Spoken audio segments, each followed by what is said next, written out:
Amém?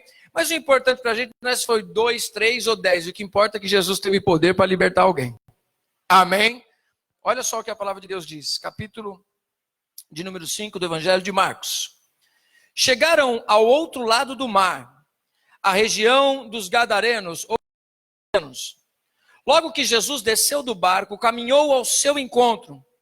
Vindo dos túmulos, um homem, possuído por um espírito impuro, habitava no meio das tumbas e ninguém podia dominá-lo, nem mesmo concorrentes. Muitas vezes já o haviam prendido com grilhões e algemas, mas ele arrebentava os grilhões e correntes e ninguém conseguia subjugá-lo. E, sem descanso, noite e dia, perambulava pelas tumbas e pelas montanhas, dando gritos e ferindo-se com pedras. Ao ver Jesus, de longe, correu e prostrou-se diante dele, clamando em alta voz: que queres de mim, Jesus, filho do Deus Altíssimo? Conjuro-te, por Deus, que não me atormentes. Com efeito, Jesus lhe disse: sai deste homem, espírito maligno. E perguntou-lhe: qual é o teu nome? Respondeu: Legião é o meu nome, porque somos muitos. E rogava-lhe insistentemente que não os mandasse para fora daquela região. Ora, havia ali, pastando na montanha, uma grande manada de porcos. Rogavam-lhe então os espíritos impuros, dizendo: manda-nos para os porcos, para que entremos neles. Ele o permitiu, e os espíritos saíram. Entraram nos porcos, e a manada, cerca de 2.000 porcos, se lançou no precipício abaixo e se afogaram.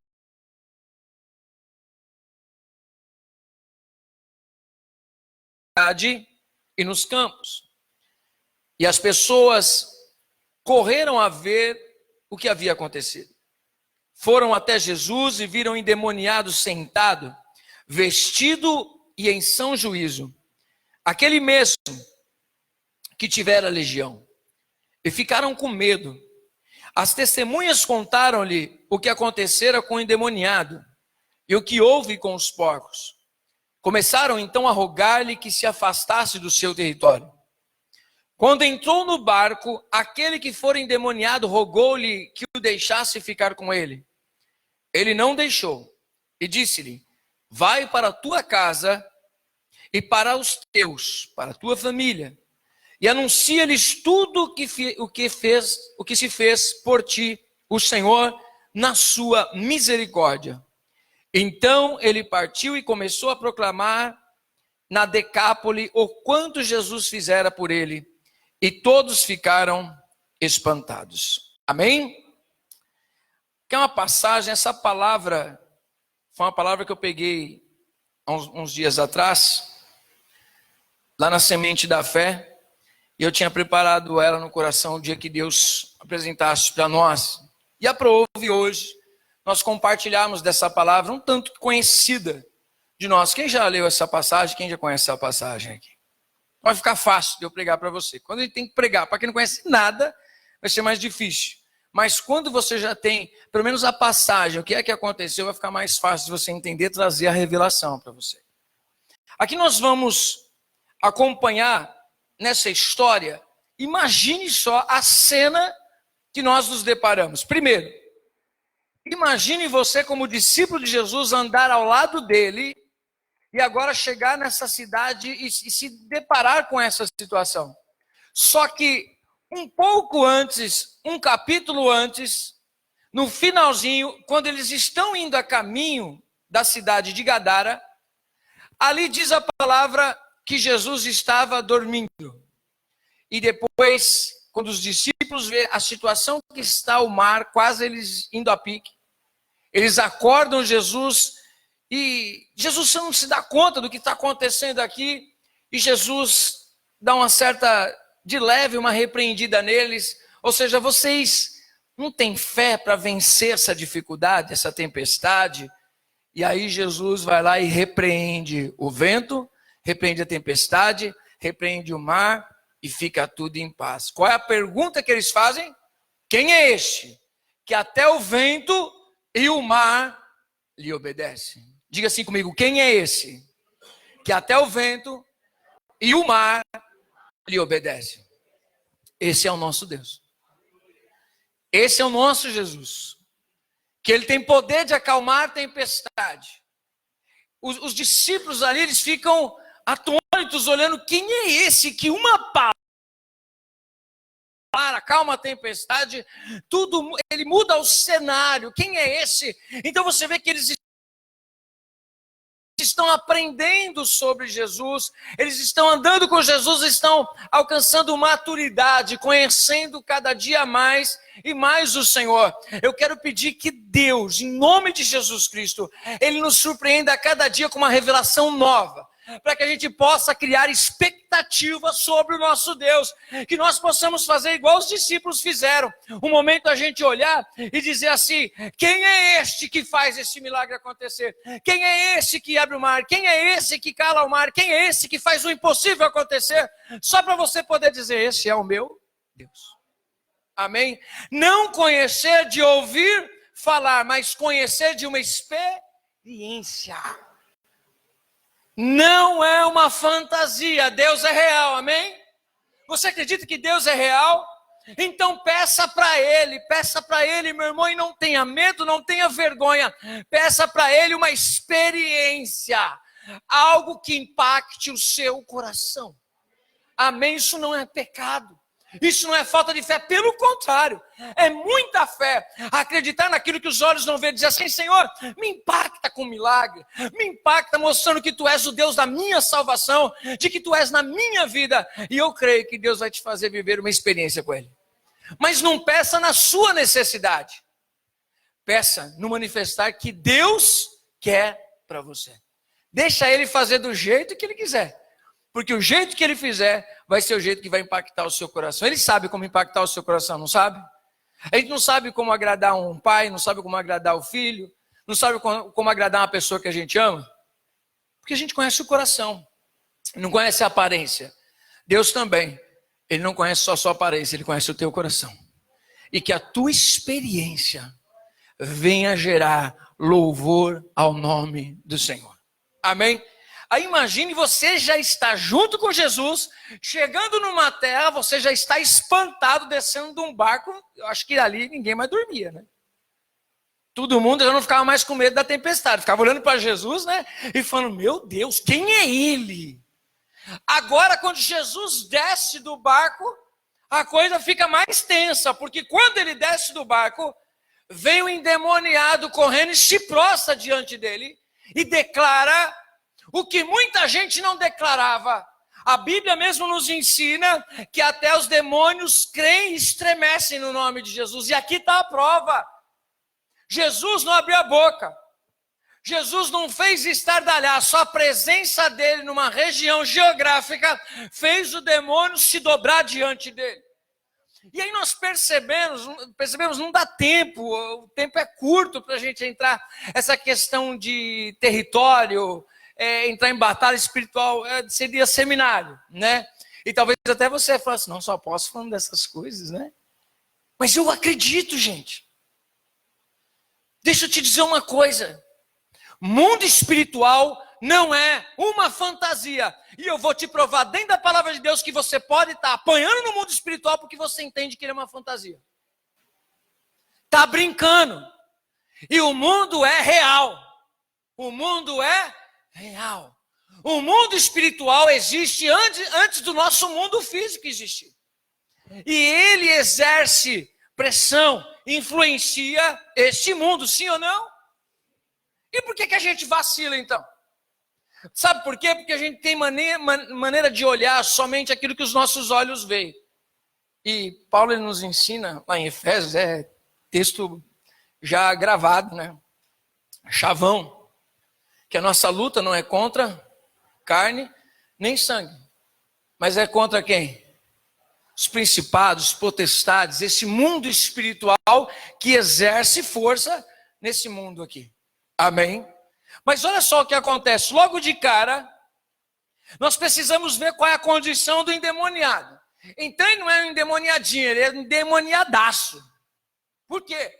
Pensa numa situação assim, uma pessoa que está presa com algemas, mãos, os braços presos, pernas presas, só que nada segura ele, porque ele estoura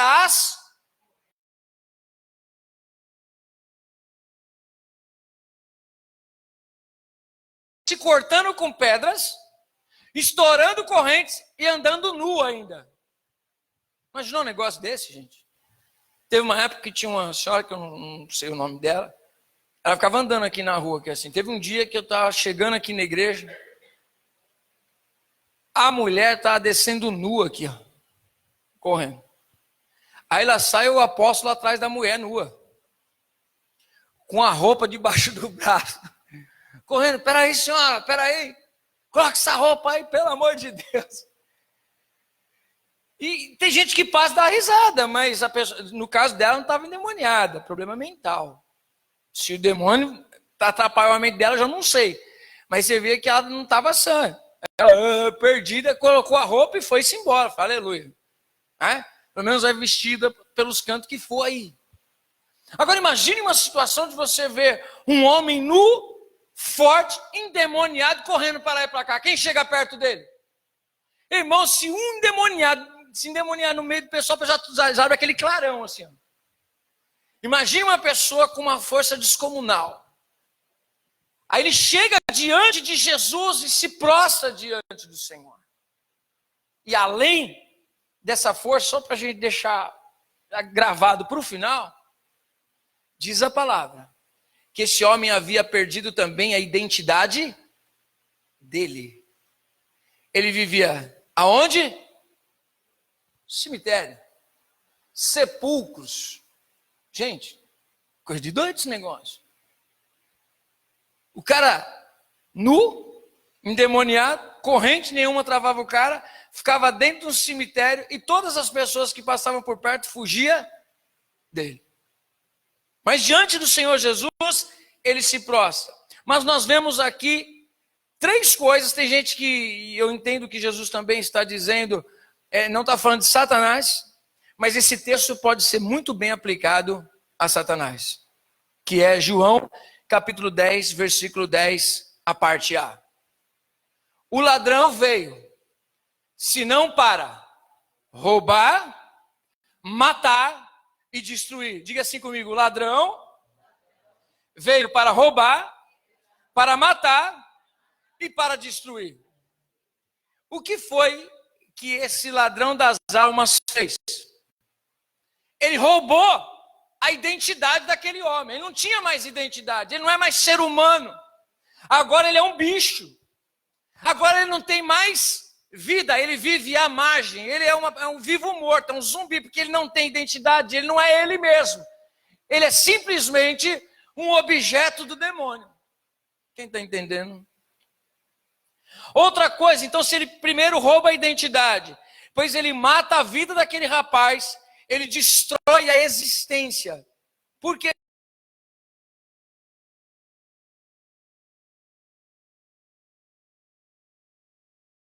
Sequência de coisas. Primeiro a gente perde a identidade, porque Satanás vai lá e tira a identidade do ser humano. Porque o ser humano ele não foi criado para ser o que o demônio faz com as pessoas. O ser humano foi criado para refletir a quem? A glória de Deus. Para refletir Espírito Santo, refletir a pessoa de Jesus. Mas nós sabemos que o inimigo ele quer descaracterizar isso, essa identidade de filho de Deus. Amém? Então, ele não se importa se você vem na igreja, ele não se importa o que você faz na igreja, ele só se importa se você quiser assumir a sua identidade de filho de Deus. Porque a identidade de filho de Deus te dá autoridade sobre ele, sobre qualquer situação, porque você vai estar num nível muito a mais do que ele, porque você vai estar como igreja do Senhor Jesus, assentado nas regiões espirituais, cheia de autoridade, porque você como filho de Deus, você vai pegar o seu crachá espiritual com a sua identidade, vai fazer o que Paulo fez com aqueles endemoniados. Sai, em nome de Jesus. E você vai ter autoridade para falar, como Paulo falou para aquela menina, com o Espírito espírito de adivinhação que está andando atrás dele e falando: estes homens são servos do Deus vivo. Mas o demônio estava mentindo? Meu irmão, eu já li essa passagem um montão de vezes. Se você for olhar, o demônio não está mentindo. Então talvez se você estivesse andando e uma pessoa atrás de você dizendo assim: esse homem é de Deus, esse homem é de Deus, esse homem é de Deus, você fala assim: não, eu sou mesmo. Isso é o seguinte: nenhum servo de Deus busca autoridade alguma de demônio. Não. Se Paulo olha para a câmera e fala assim: realmente, eu sou servo de Deus, ele estaria validando a revelação que ela tinha. A visão que ela tinha, só que Paulo, por discernimento, ele entende. Porque o Espírito Santo lhe deu discernimento do Espírito, que falava ali com ele, disse assim: ó, espírito de adivinhação, sai dela agora. E logo o demônio deixou a menina. Veja que existe realmente tantos outros textos, nós podemos falar disso, desse roubo de identidade, de tirar a vida e de destruir a existência. Destruir a existência é descaracterizar um ser humano. Após o que é uma legião? Pois todos já saibam aqui, mas a gente não perde tempo em relembrar. Legião é um agrupamento de 6.000 soldados romanos. Então tinha um demônio? Vários. Se você pegar por essa legião de 6.000 demônios dentro de uma pessoa, é demônio, hein, gente? É muito demônio. Olha só a situação dele. Presta atenção. Um homem com uma legião que lhe roubou tudo, e uma região com pessoas com a mente cativa por demônios que os insensibilizaram. Mentes cativas que não conseguem enxergar a Jesus. Essa é a parte B da nossa ministração que eu quero trazer para você. Por quê? Como é que você detecta um endemoniado como o endemoniado gadareno? Fisicamente. É nítido. É nítido você ver o cara nu se cortando. É nítido você ver o cara acorrentado, estourando corrente. É nítido você ver a condição dele. Só que existe uma outra qualidade ali. Porque eu também sempre fiquei pensando, falei, meu Deus do céu, como pode os demônios falarem com Jesus e falar assim, que não é tempo deles serem atormentados, que Jesus liberasse eles para que eles saíssem daquele homem e entrassem nos porcos. E aqueles porcos se precipitaram no abismo. Ok, dá para entender, fazer uma analogia aqui, trazer uma visão bíblica de entender que os espíritos se lançaram para o abismo, assim quando a gente determina, demônio sai em nome de Jesus, vai para o abismo. Ok, dá para a gente trazer isso. Mas por que mandaram Jesus embora? O que está acontecendo nessa cidade? Por que Jesus deixou eles entrando nos porcos? Parece que Jesus está atendendo a oração do demônio. Mas não é.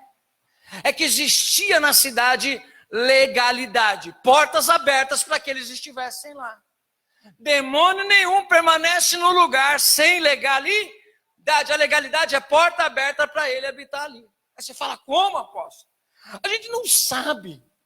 No caso desse rapaz ou dos rapazes, por que é que eles ficaram tão endemoniados assim? A gente não sabe, a Bíblia não diz. Mas o que eu acho interessante é que nós conseguimos enxergar aqui que existe mais demônios naquele lugar. Sabe por quê? Quando eles ficam sabendo que o endemoniado, eles não só sabem como eles encontram o endemoniado, como? São. Com roupas. Dono de si. Tomou a sua identidade de volta, vestido. O pessoal fica assustado. O que aconteceu? Aí começa a contar para Jesus os apacentadores de porcos. E diz, não, olha, o que aconteceu foi isso aqui. Chegou Jesus aqui, demônio se manifestou, só que em vez de ir para cima desse Jesus que chegou aqui, ó, pelo contrário, eles se prostraram e Jesus mandou os demônios embora, mas e aí? E os demônios foram para onde? Para os porcos. E o que aconteceu com os porcos? Foram tudo para o abismo. Que prejuízo. E aí aqueles homens ficam tão atemorizados. Mas eu fico pensando, olha desse lado aqui comigo. Se você está numa cidade Onde tem um endemoniado que é liberto e Jesus está chegando, você quer que ele vá na sua casa? Sim ou não? Você quer que ele passe pela cidade? Sim, eu quero ver uma cidade liberta, quero ver uma cidade abençoada, uma cidade próspera, uma cidade cheia da glória de Deus. Mas por quê? Porque nós sabemos quem é Jesus. Só que eles, quando descobriram quem era Jesus, eles mandam Jesus embora. Como pode um negócio desse? Quem mandaria Jesus embora? Creio que ninguém. Pelo contrário, convidaria ele para ficar. Mas por que é que eles mandaram Jesus embora? É uma coisa lógica. Mais porcos iriam para o abismo. Por quê? Existia legalidade naquele lugar. Eles falaram, olha, se foram 2.000 porcos, e aquela região montanhosa, eles cuidavam de porcos, mais porcos se perderiam, porque mais demônios se manifestariam naquele lugar. Amém? É a única probabilidade que nós vemos aqui. Só que aí nós vemos um demônio calado, não vemos um demônio manifestado. E é esse que é o ponto. Às vezes nós olhamos situações onde falamos que o demônio está se manifestando ali, se manifestando acolá, e faz aquela algazarra, aquela bagunça, mas existem demônios calados, que esses são os piores. Quem está entendendo? Apóstolo, como assim? Vamos ler então, 2 Coríntios, capítulo de número 10.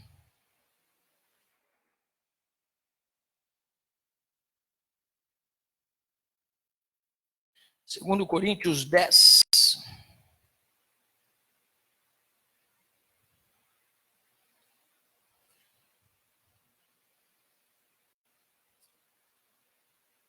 Eu vou ler aqui, ó, desde o primeiro versículo, do 1 ao 5. Eu mesmo, Paulo, vos exorto, pela mansidão e pela bondade de Cristo. Eu, tão humilde quanto estou entre vós face a face, mas tão ousado quando estou longe. Eu imploro a vocês, não me obriguem, quando estiver presente, a mostrar-me ousado, recorrendo à audácia com que tenciono agir contra os que nos julgam como se nos comportássemos segundo critérios carnais. Embora vivamos na carne, não militamos segundo a carne.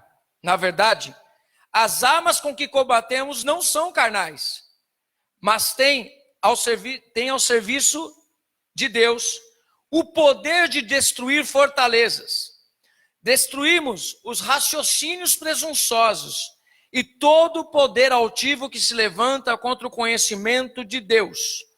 Tornamos cativo todo pensamento para levá-lo a obedecer a Cristo. E estamos prontos a punir toda desobediência, que a vossa obediência seja perfeita. O que ele está dizendo aqui é o seguinte, que existe em um lado espiritual, demônios, entidades, potestades, que esses trabalham na mente, esses trabalham no aprisionamento mental. E como funciona esse negócio? É o que é chamado de fortaleza. E eu vou dizer uma coisa, esse espírito maligno é igualzinho o que aconteceu com Pedro. Não é um espírito que traz possessão. Não é. Porque o possesso, você logo saca que está possesso. Você olhou, você viu. Mas presta atenção quando Jesus está ali conversando com Pedro e dizendo assim, Pedro, tu és Pedro e sobre essa pedra edificaria a minha igreja. E Pedro está ali, show de bola, e Jesus começa a dizer, olha, peraí, Pedrão, deixa eu dizer uma coisa para vocês. Eu vou ser entregue. E eu vou morrer. Eu vou ser colocado numa cruz. E logo eles já começam a ficar meio assustados, porque eles também não entendem muito bem. A mesma pergunta ainda existe na cabeça deles. Quem é este que acalma o mar? Quem é este que os demônios se submetem? Quem é este que cura enfermo? Quem é esse que ressuscita? Quem é esse? Tem essa interrogação na cabeça deles.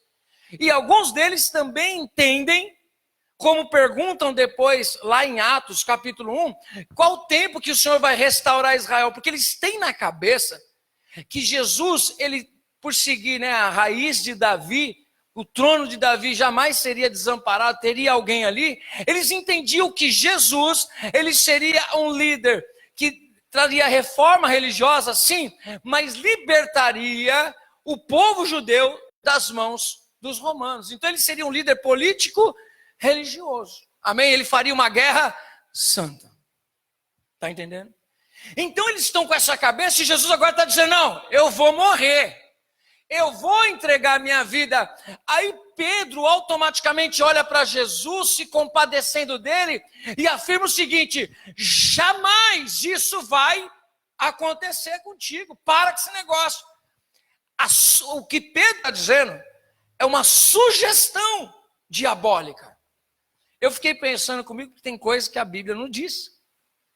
Mas o que ela afirma para nós é que tem muitas coisas que Jesus fez que não está escrito, muitas coisas dentro das entrelinhas aqui. Quem assiste aquelas novelinhas bíblicas da Record?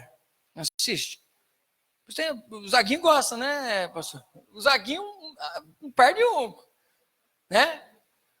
Mas assim, às vezes as pessoas depois vêm e perguntam, né? Tem gente que não lê a Bíblia, mas que assiste aquilo lá, que é uma doideira, depois vem tudo com isso na cabeça. Ainda bem que não prega. Espero que quem pregue não fique pensando que tudo aquilo é uma realidade. Mas eles tiveram que colocar personagens para justificar a história, porque senão rapidinho passou a história, sim ou não?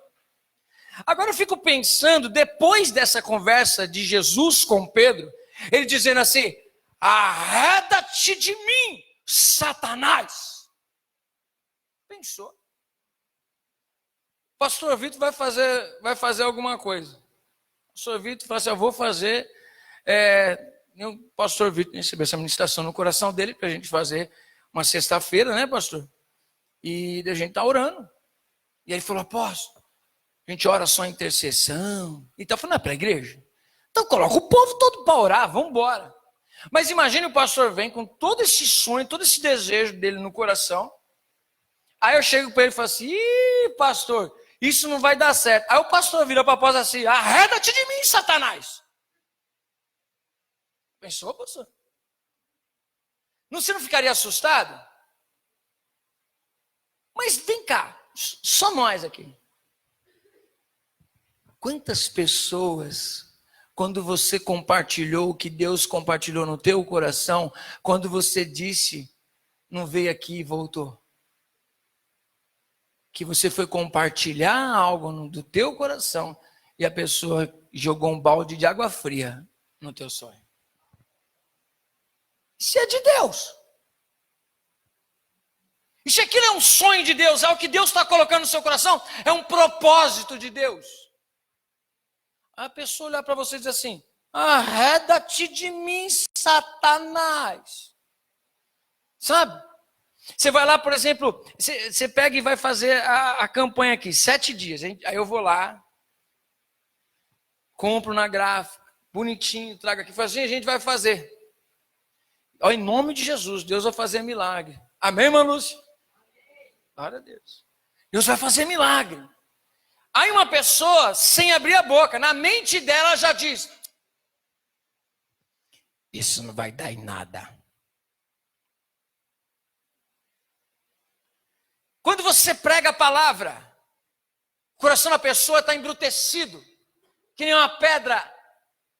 Não acredita em nada. Irmão, se não acreditar na minha palavra, beleza. Não acreditar na palavra de Deus é respeito com Deus, não é comigo.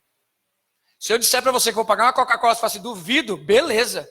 Você fala para mim assim: você vai na minha casa, duvidar, beleza. Mas agora você duvidar do que a palavra de Deus está sendo anunciada, aí você não está duvidando do homem, você está duvidando de Deus. E tem muita gente encarando justamente dessa maneira e não está se tocando.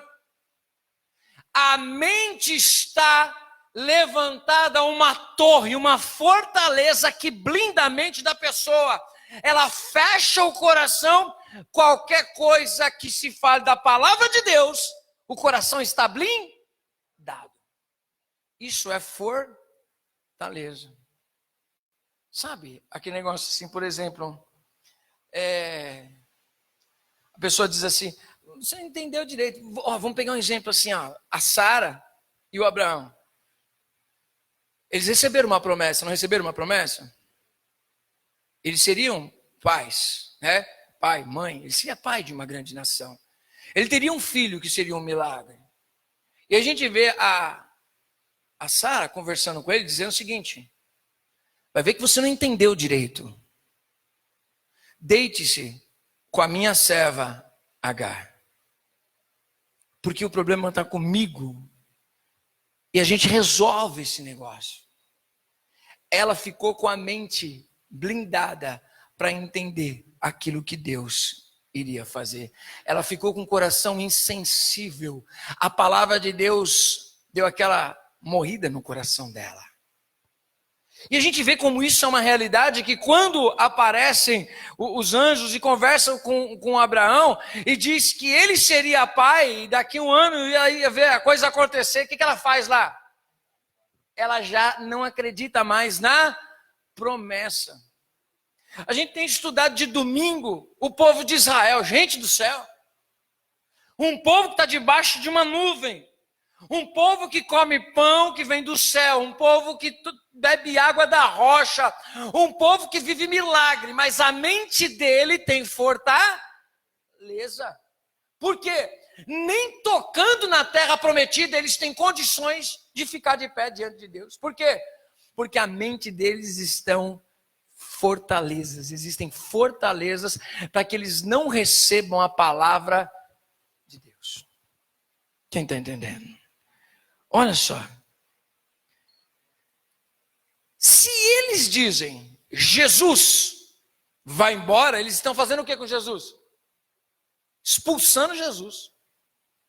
Não queremos a sua presença aqui. Porque eles viram o prejuízo que ia acontecer. Ao invés de amar almas, estão amando coisas. Amor ao dinheiro. Eles viram o prejuízo que eles iam ter. Ou seja, existe uma fortaleza na mente deles. Eles amam o dinheiro. E segundo diz a palavra de Deus, que o Deus das riquezas, aquele que cega o entendimento, que faz com que você não consiga compartilhar dos seus bens, tem um nome. Como é o nome? Mamon. Ou seja, Mamon tinha autorização de reinar naquele lugar. Por quê? Porque eles eram avarentos. Eles amavam mais ao dinheiro. Tem gente que ama muito mais ao dinheiro do que a Deus na igreja? Espero que tenham poucos nessa. Mas existem. Existem pessoas, e deixa eu te dizer uma coisa, o mamon, ele não impede você de alcançar riquezas, ele impede você de compartilhar as riquezas que recebe. Por quê? Você ama aquilo, então você não consegue compartilhar. Amém? Quem está entendendo? Vai acompanhando comigo, irmãos. Comportamentos repetitivos que se tornam vícios. Isso é chamado de edificação de fortaleza na mente do cristão. Quem controla a sua mente, automaticamente controla o seu. Quem controla a sua mente, controla o seu corpo. A sua mente comanda o seu corpo. Logo, se sua mente for uma mente sarada, o seu corpo será o quê? Sarado. Aí agora a gente pega uma coisa que a gente fala de cristão carnal e cristão que é espiritual. Não é essa daí. Porque o cristão que é cristão, ele não pode ser carnal. Porque o cristão, ele é filho de Deus, ele é discípulo de Cristo e ele é guiado por que espírito? O Espírito de Deus, então ele não é carnal.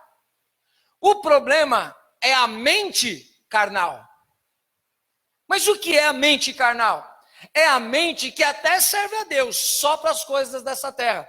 Que não está interessada em quem Deus é, mas sim no que Deus pode fazer. Quando Deus não faz o que Ele pode, o que a pessoa quer, logo, desiste. Por quê? Porque a pessoa não está vendo lá, ela está vendo aqui. Eu achei interessante, olha só uma visão, vou dar um exemplo aqui, que a gente tem vivido aqui. Quem é mãe sabe do pensamento que passa, por exemplo, no coração da nossa irmã Vanessa. Quem conhece a Vanessa? Mãe do Paulinho. A maioria das vezes eles estão de manhã no culto da manhã.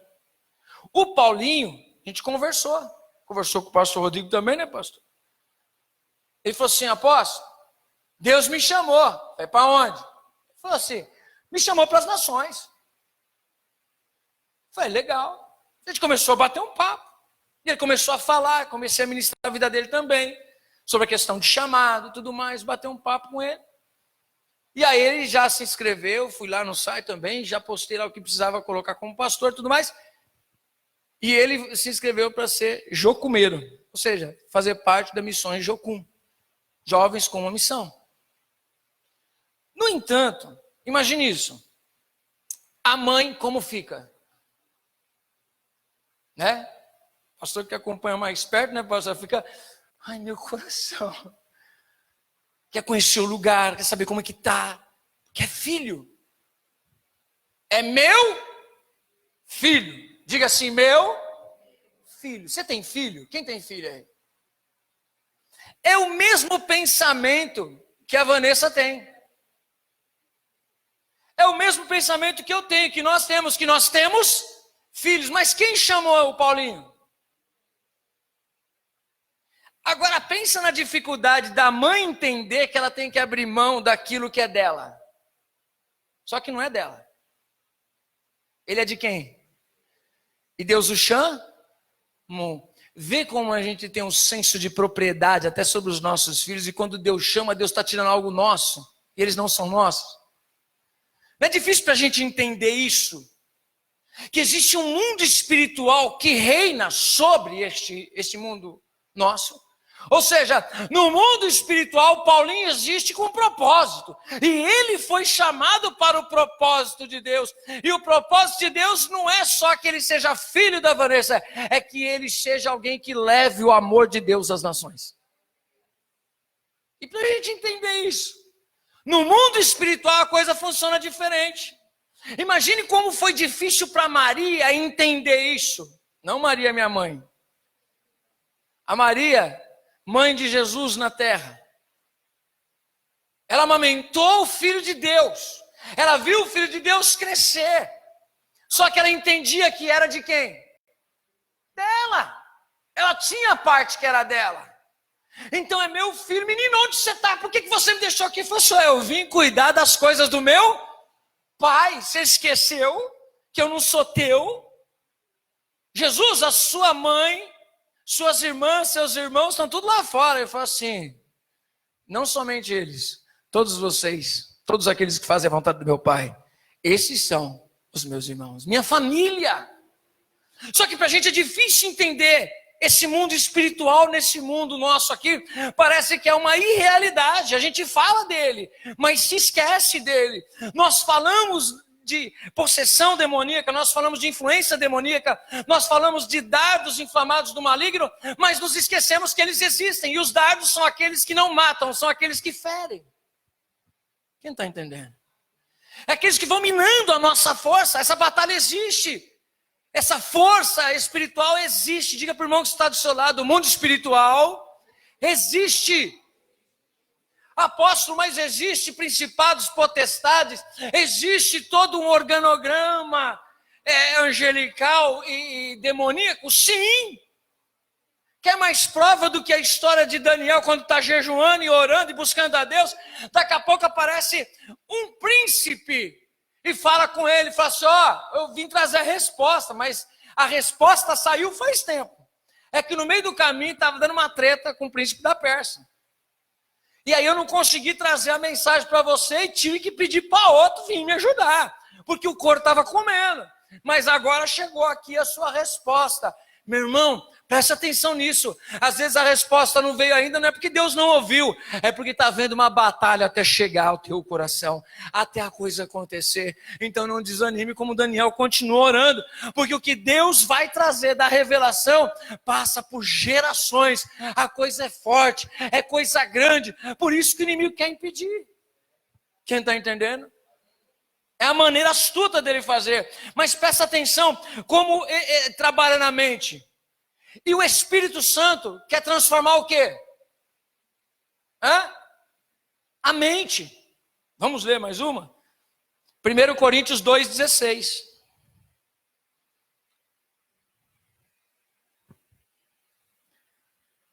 capítulo 2, versículo número 16.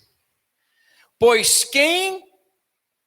Eu vou ler o 15. Não, tem que ler o 14. Vamos ler o 12 em diante? Quanto a nós, não recebemos o Espírito do mundo, mas o Espírito que vem de Deus, a fim de que conheçamos os dons da graça de Deus. Desses dons não falamos segundo a linguagem ensinada pela sabedoria humana, mas segundo aquela que o Espírito ensina, exprimindo realidades espirituais em termos espirituais. O homem psíquico, natural, não aceita o que vem do Espírito de Deus. É uma loucura para ele. Você fala para uma pessoa que Deus falou contigo, é uma doideira. Falar que Deus está neste lugar e você está aqui adorando a Ele é uma doideira. Que você traz dízimos e ofertas numa igreja para adorar a Deus, você é doido, varrido de tudo. O homem fez a sua mente, te manipulou. E você acredita numa manipulação. Você está iludido. Meu irmão, você está iludido? Por isso que o culto é racional, para você entender o que você está fazendo. Não posso acreditar num negócio desse que você está iludido aqui. Eu te ensino a palavra de Deus, como você vai estar iludido? Eu não estou fazendo sinais e maravilhas aqui, humanos, para chegar e converter o seu coração. Não estou te alinhando a mim, eu estou te ensinando a ser dependente. Eu estou te ensinando a ser guiado pela palavra de Deus. Porque quando a gente faz isso, a gente faz com que as pessoas sejam independentes. Amém? Todo ser humano gosta de pessoas que são dependentes dela. Sim ou não? Ah, não gosta não, apóstolo. Vê pelo seu filho que mama até 2 anos, 3 anos, 4 anos. Ah, eu vou tirar ele. Ah, mas tirou um pedaço de mim, tá ligado? Corta. Chega. Mas aí é a dependência. Sim ou não? Estica demais. Dependência, tem que estar perto, tem que estar juntinho. Excesso de proteção. Quem está entendendo? Olha só. Capítulo 2, versículo 16. Versículo 15. O homem espiritual, ao contrário, julga a respeito de tudo e por ninguém é julgado. Ou seja, a pessoa que anda no espírito, ela tem uma visão mais ampla da situação. Irmão, quando você não decide as coisas segundo o seu ímpeto, você decide pelo espírito. E pelo Espírito, ao invés de você fazer, você pera o freio. Deixa Deus falar comigo. Qual foi o erro de Saul? Desobediência.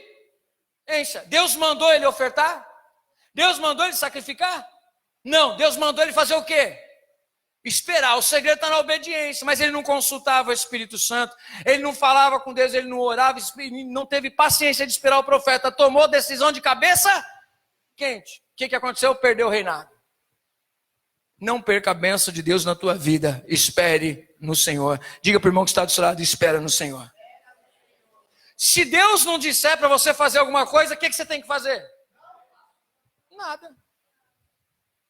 Deus não mandou. Deus mandou você fazer? Deus mandou você deixar de fazer? Apóstolo, nem sei o que Deus mandou. Então, mesmo Deus não ter falado nada, o que você tem que fazer? Nada. Se Deus mandar você ir, você vai. Se Deus mandar você ficar, você fica. Se Deus não mandar você fazer nada, você fica na onde? No lugar que você está, parado. A gente tem que aprender com o povo de Israel. Fala que tem muita coisa que a gente pulou de domingo. E é que as pessoas às vezes até falam assim, apóstolo, é muito dia, por tanta coisa linda. Por exemplo, o povo de Israel, você percebe que eles viviam numa teocracia.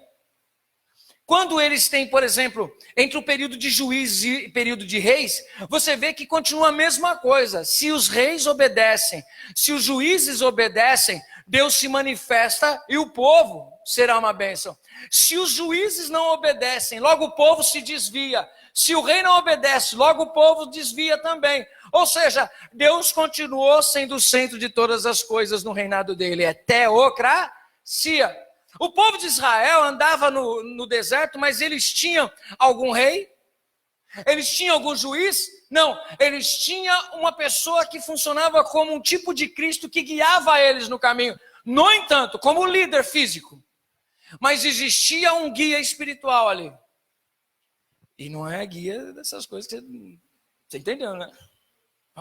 Viu? O apóstolo tem um guia. Não é guia, esse guia não. Eu falo que existe um manifestar poderoso de Deus. Diz a palavra de Deus que quando a nuvem parava, o que eles faziam? Continuavam andando? Não, parei. Quando a nuvem se levantava e ia embora, o que eles faziam? Eles iam. Meu irmão, segue os passos do Senhor, porque continua do mesmo jeito. Se ele levantar acampamento, levanta acampamento.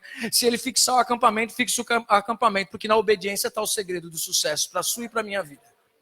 Amém? Essa é a realidade da palavra de Deus. Mas aí o que acontece? As pessoas esquecem disso e ao invés de mudar a mente, tentam mudar o coração. Se você não muda a mente, você não muda o sentimento. Você precisa mudar a sua mente. E que mente que você precisa ter? A mente de Cristo. É isso que a palavra de Deus diz. Ó. Pois quem conheceu o pensamento do Senhor para poder instruí-lo? Quem? Ninguém. Mas ele diz, nós, porém, temos o pensamento, a mente de Cristo.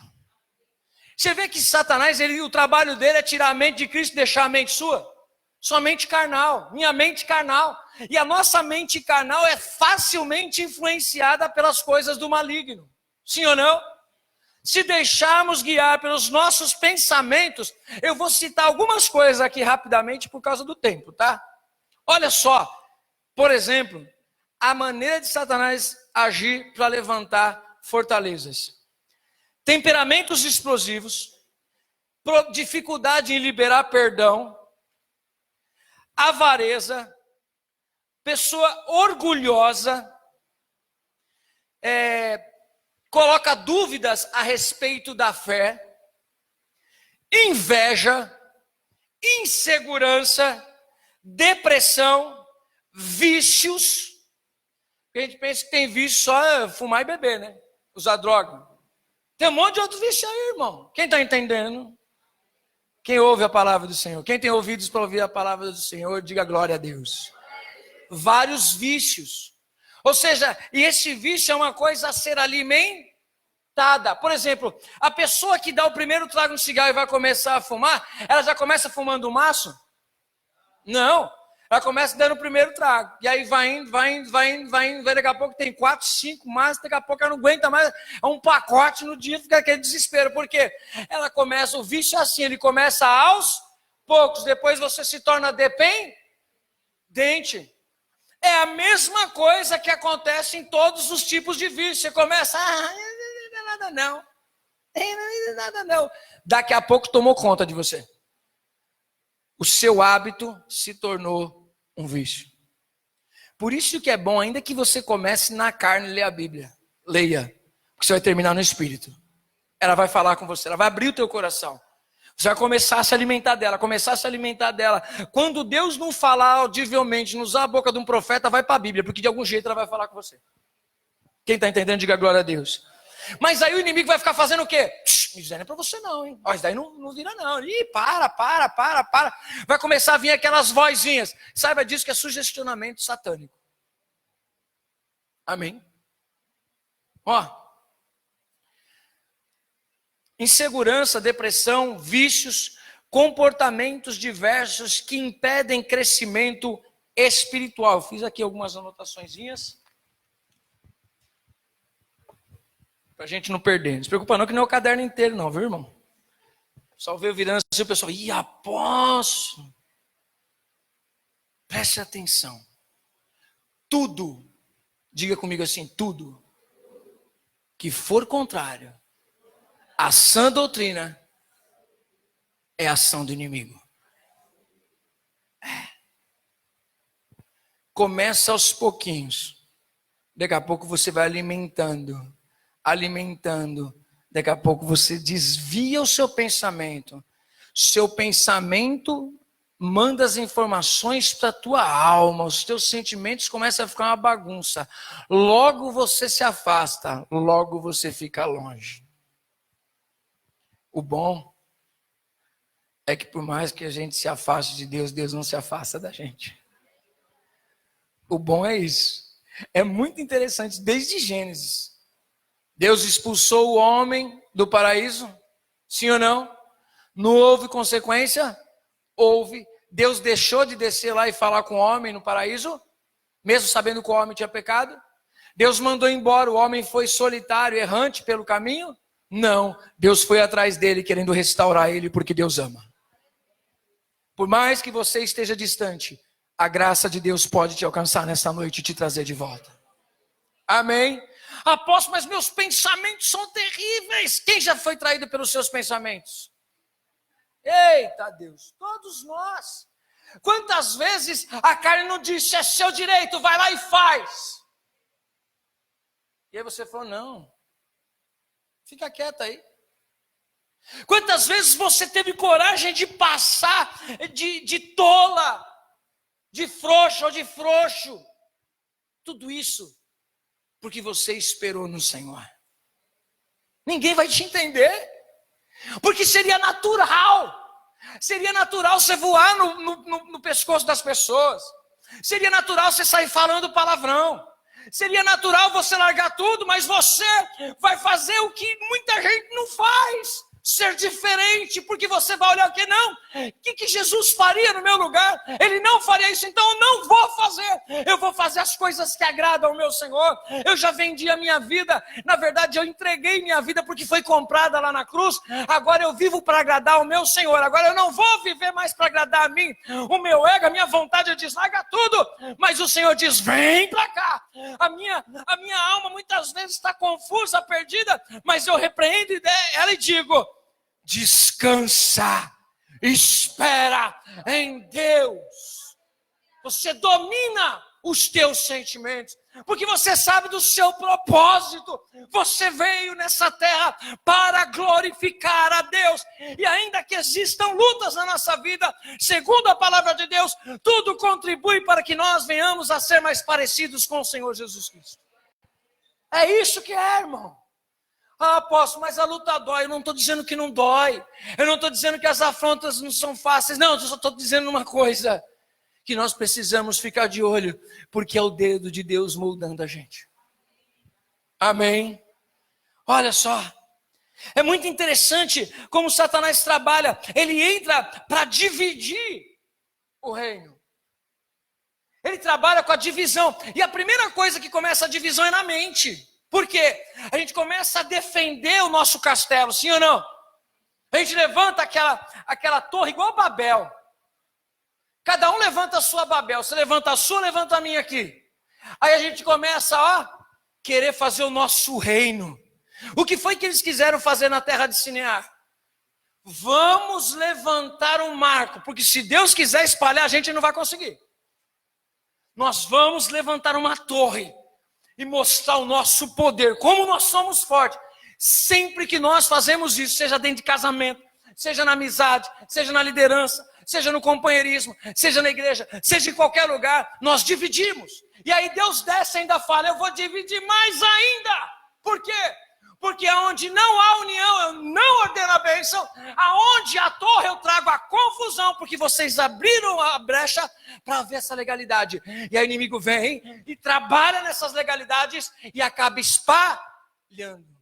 Não, apóstolo, não acredito nisso. Então abre a Bíblia comigo rapidinho. Marcos 3. Quem está recebendo, diga glória a Deus. Marcos 3. A gente já está acabando, tá, gente? Te juro que eu só peguei uns tópicos aqui. Marcos 3, 24 e 27. Olha só. Se um reino se dividir contra si mesmo, tal reino não poderá subsistir. E se uma casa se dividir contra si mesma, tal casa não poderá se manter. Presta atenção. Se Satanás trabalha na sua mente, te separa das pessoas, ele traz o quê? Divisão. Muitas vezes, por exemplo, o Satanás vem e trabalha na cabeça seguinte, chega assim para Lohane e diz assim, ó, seus pais não te amam não. Ninguém te ama. Você é sozinha. Trouxe o quê? Uma ruptura. no sentimento dela, na mente dela. Aí ela já começa a olhar e falar assim, é mesmo, ninguém me ama. Qualquer coisinha, ela já vai entender isso, porque já foi jogada a semente. Ela começa a olhar qualquer coisa que, por exemplo, se ela vê de repente o pai e a mãe ali abraçados, ela sentiu de canto, ela fala assim, não, você vê, é mesmo, olha, me deixaram de canto. Aí quando chega na escola, os amigos, qualquer coisinha que deixa, olha só, me deixaram de canto, é mesmo, é verdade isso, olha, ninguém me ama, ninguém me quer. Começa a me trancar, começa a se trancar, daqui a pouco está sozinha, isolada, sem amigos, se achando patinho feio, perdeu a identidade. Satanás entra, causa bagunça, leva para depressão, deixa de canto, não consigo estar perto de ninguém. Por quê? Porque eu não confio em ninguém, não amo ninguém, não converso com ninguém, e é isso que eu sou, uma torre à parte de todo mundo. Reino dividido não prospera. A mesma coisa na igreja acontece. Você acha que Satanás não fica falando para mim que vocês não querem me ouvir? Não sei se ele ouviu alguém dizer, mas que ele já disse para mim, já disse. Não quero ouvir. Já ouviu alguma vez Satanás dizer assim, isso não vai dar em nada, pastor? Já? Ele fala, irmão. Não fala não, fala. Ele fala que a palavra não foi boa, ele fala que o louvor não foi bom, ele fala que a igreja não vai para frente, ele fala que as coisas não vão dar certo, ele fala. E você ouve, só que você pensa que é você. Às vezes na psicologia o pessoal fica muito carnal. Eu brigo com ela. Calma cá. Toma aqui, filho. O que você está dizendo que é o seu ego, eu sei o nome disso. E o que você muitas vezes na psicologia, o pessoal te ensina que isso é você falando com você mesmo, o seu eu interior. Esse meu eu interior é o Espírito Santo falando no meu espírito, querido, porque eu sei discernir quando sou eu e quando é o Espírito Santo. Por quê? Porque é diferente. Como que me ensina o segredo da apóstolo? Querido, você só conhece minha voz, você não precisa nem ver meu rosto. Se você ouvir a pregação e não ver a minha cara, você sabe que é o apóstolo pregando. Mas por que você sabe isso? Porque você convive. Eu sei quando é a Regiane que está cantando, quando é a Fátima. Eu sei quando é a Letícia, quando é a Jane, sei quando está a Angélica, quando está o André. Eu sei quem é, porque a gente convive. Quanto mais você conviver com Deus, mais você vai conhecer a voz dele. Amém? Mas Satanás quer isso? Não. Ele trabalha ao contrário, para que você expulse Jesus. E como que a gente expulsa Jesus? Com as nossas atitudes. Aceitando esse sugestionamento satânico. E eu não quero aceitar, não. Amém? Satanás entra para amarrar, para depois destruir. É outra coisa que a gente vê aqui na palavra. Eu sei que é longo o negócio, mas vou fechar hoje. O valente tem que ser o quê? Amarrado, para depois ser destruído. Jesus é o valente mais do que o valente que habitava em você. Satanás, você pensa que não, irmão? Satanás não te possuía de você ficar... Mas as coisas que você pensava direto, agora você pensa de vez em quando só. Antes você pensava direto, sim ou não? Agora você escorregou, eita, volta para cá. Mas antes você pensava e não estava nem aí, porque você não estava salvo. Agora que você está salvo, o Espírito Santo dá aquela aí você, tá errado.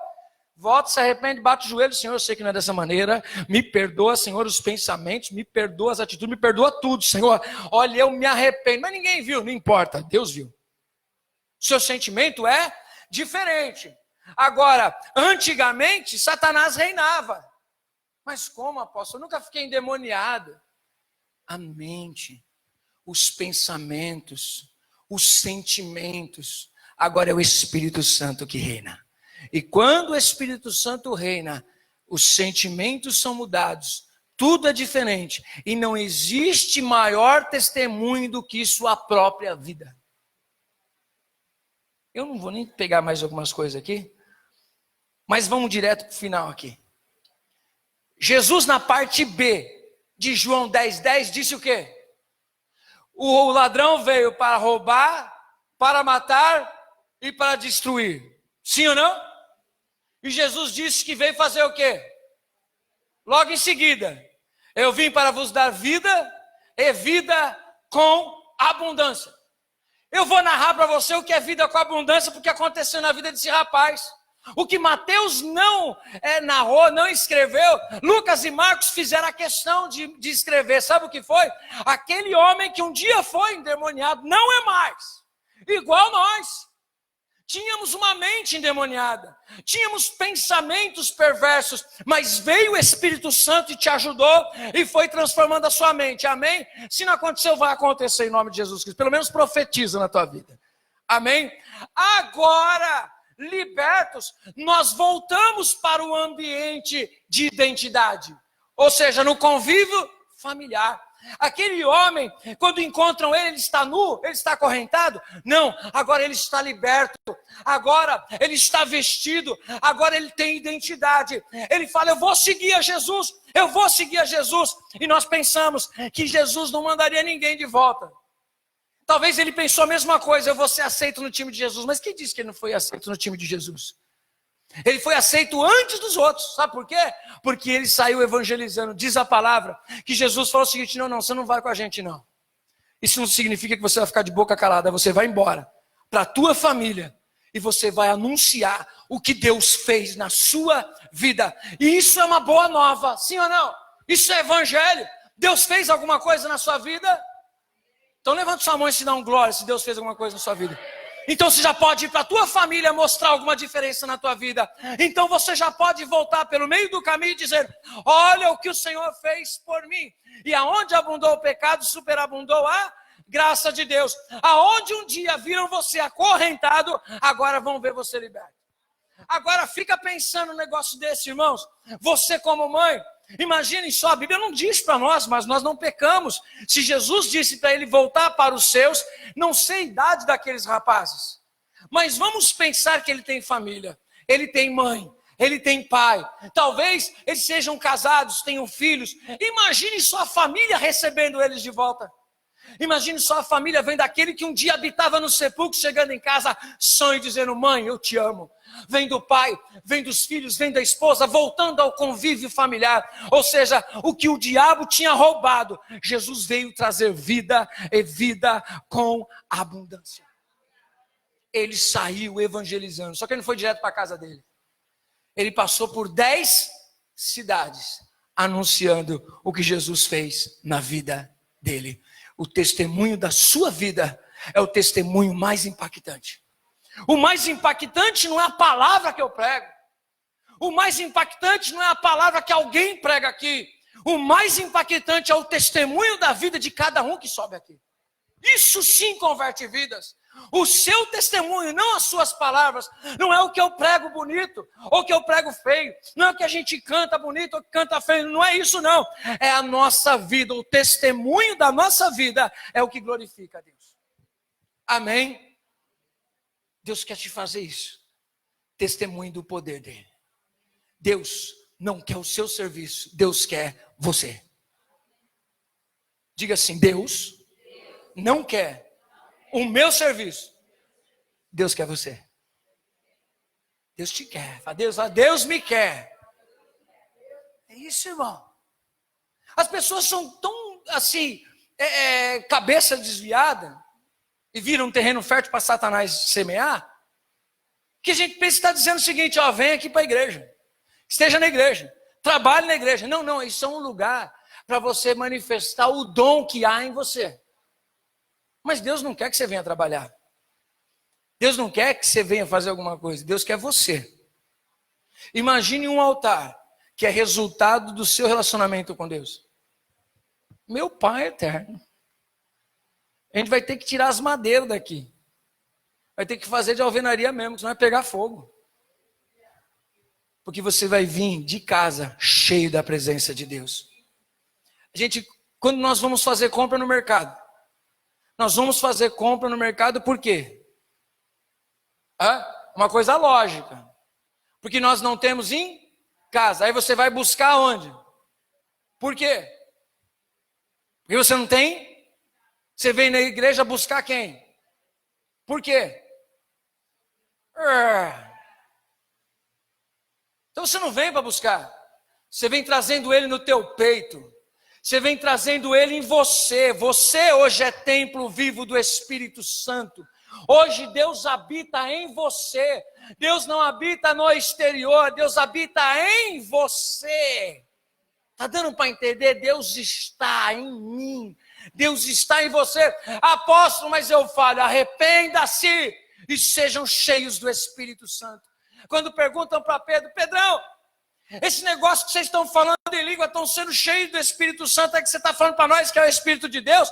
A gente quer esse negócio aí que a gente tem que fazer. Aí ele diz, arrependam-se e recebam a promessa, porque a promessa vos diz respeito a vós, a vossos filhos, a todos que estão longe, a tantos quantos Deus nosso Senhor chamar. Atos 2, 38 ou 39. A promessa é para você. A promessa é para mim. A promessa é para nós. Amém? Se coloca de pé em nome de Jesus.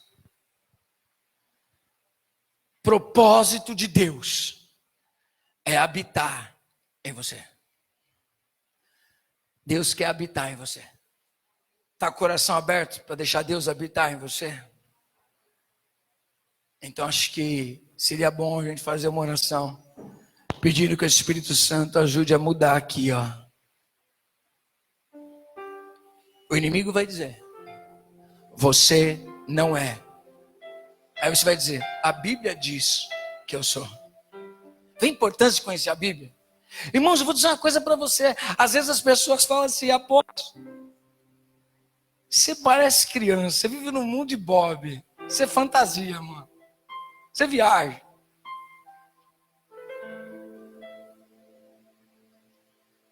Você pensa que você vai estar. E eu ouço às vezes as pessoas dizendo assim, você pensa que você vai estar com Jesus, apóstolo? Você está enganado. Eu falei assim, meu Deus do céu, Fátima, então não sei o que a Bíblia diz então mais. Se você está certo, eu não sei o que a Bíblia diz. Jesus está doidinho. Porque eu me lembro na oração de João 17, que ele fez um pedido ao Pai. Sabe qual foi o pedido? Pai, esses que tu me deste, eu te peço, que eles estejam comigo onde eu estiver, para que eles vejam a glória que tu me deste. Ué, e eu não vou ver a glória? Paulo disse que nós conhecemos em parte, e depois nós conheceremos face. É metáfora? Ué, é metáfora o Apocalipse quando diz que viu uma multidão que não podia se contar. Uma multidão que não podia, me ajuda aí, irmão, não podia se contar. Tinha 1.000 pessoas, 2.000, 10.000, 40.000. Não podia se contar a multidão. Eu quero fazer parte dessa multidão que adora ao Senhor, amém? Eu quero fazer parte daqueles que contemplam a glória de Deus. Apóstolo, mas não vai dar que esse corpo você não entra. Lógico que não, aí eu concordo. Por isso ele vai nos dar um novo corpo. Por isso que ele vai mudar tudo. Vamos passar por uma transformação total. E então, nós poderemos habitar com ele para sempre. Ah, irmão. Deixa eu dizer uma coisa para você. Faz a escolha hoje, por favor. Se você faz parte de 10 que não acreditam numa terra prometida, por mais que ela exista. Ou se você faz parte de 2 que sonham com a terra prometida, dizendo, eu vou entrar lá. Eu vou entrar lá. Mas por que você vai entrar? Porque a boca de Deus o disse. Eu vou entrar no céu do Senhor. Eu não sei como é que é. Não sei aonde que é. Não sei se é jardim ou não é. Não sei se tem pé. Não sei. Eu só sei que Deus vai estar lá. E aonde Deus estiver, eu quero estar. É lá que eu quero estar. Você está nessa comigo? Então coloca a mão na sua mente, assim, no seu cabeção, assim, ó. E pede a Deus, Deus, muda a minha mente, Senhor. Fala com Deus aí, irmão. Vai orando, vai falando com Deus, pedindo para o Senhor. Vai negando toda palavra contrária.